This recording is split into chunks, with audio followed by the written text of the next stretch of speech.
Hey folks, Matt from the Matt Ballard Show, and in the news, the Jehovah's Witnesses are making headlines once again for their covering up of child sexual abuse. They're being accused of it anyways, although it does appear like they have a history of it.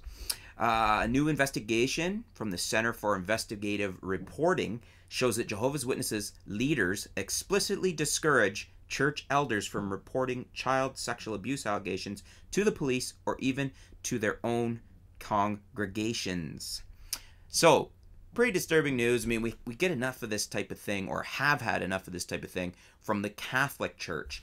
Now it appears that the Jehovah's Witnesses are perhaps every bit as bad. Trey Bundy is a reporter with Reveal, CIR's new magazine and website.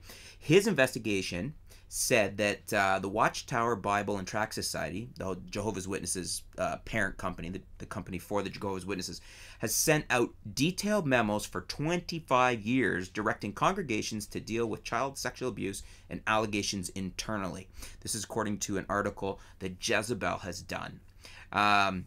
That means not calling the police unless required to by state law, and not warning parents in the congregation about people convicted of child sexual abuse. At the same time, the church gathers detailed records on child abusers in their congregations. So they're obviously they're aware that they have a problem, but they want to contain it. They want to keep it quiet. They don't want people to know about it. There was a case in 1993 with Jonathan Kendrick, a Fremont, California man, who confessed to his church to molesting his 3-year-old stepdaughter as she slept. Instead of calling the police, the two elders wrote to the Watchtower for guidance, and they were told that this was only a minor uncleanness, and advised that he could remain a member of the congregation.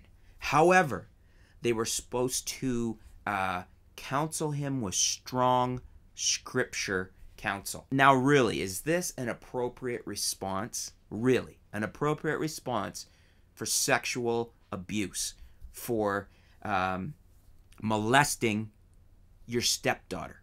I mean, a little bit of strong scriptural counseling. That's not appropriate. The police should have been called.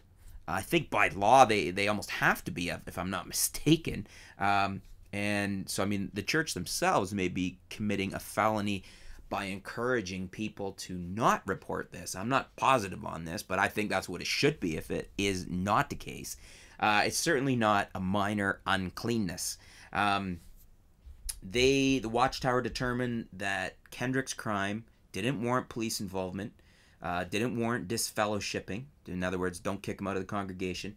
And because the incident was known outside of the immediate family, it said Kendrick should lose his title of ministerial servant. Well, duh. They did apparently watch him closely, and apparently he was told that he wasn't supposed to be alone with children.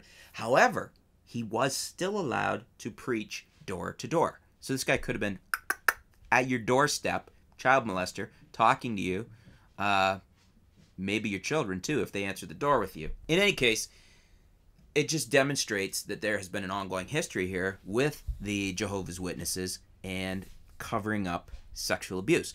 It does seem to be something endemic to religion and different types of religions, period. I mean, obviously the Catholic Church has had a long, ongoing negative history of covering up sexual abuse, and it appears that the Jehovah's Witnesses are no different. What do you guys think? Should this be allowed to stay covered up? I certainly don't think so, but what do you guys think?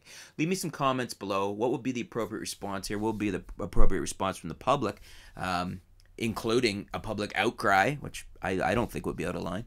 But let me know. Leave some comments below. Stay tuned. We'll be back soon with more news, more interesting stuff, and have a good one.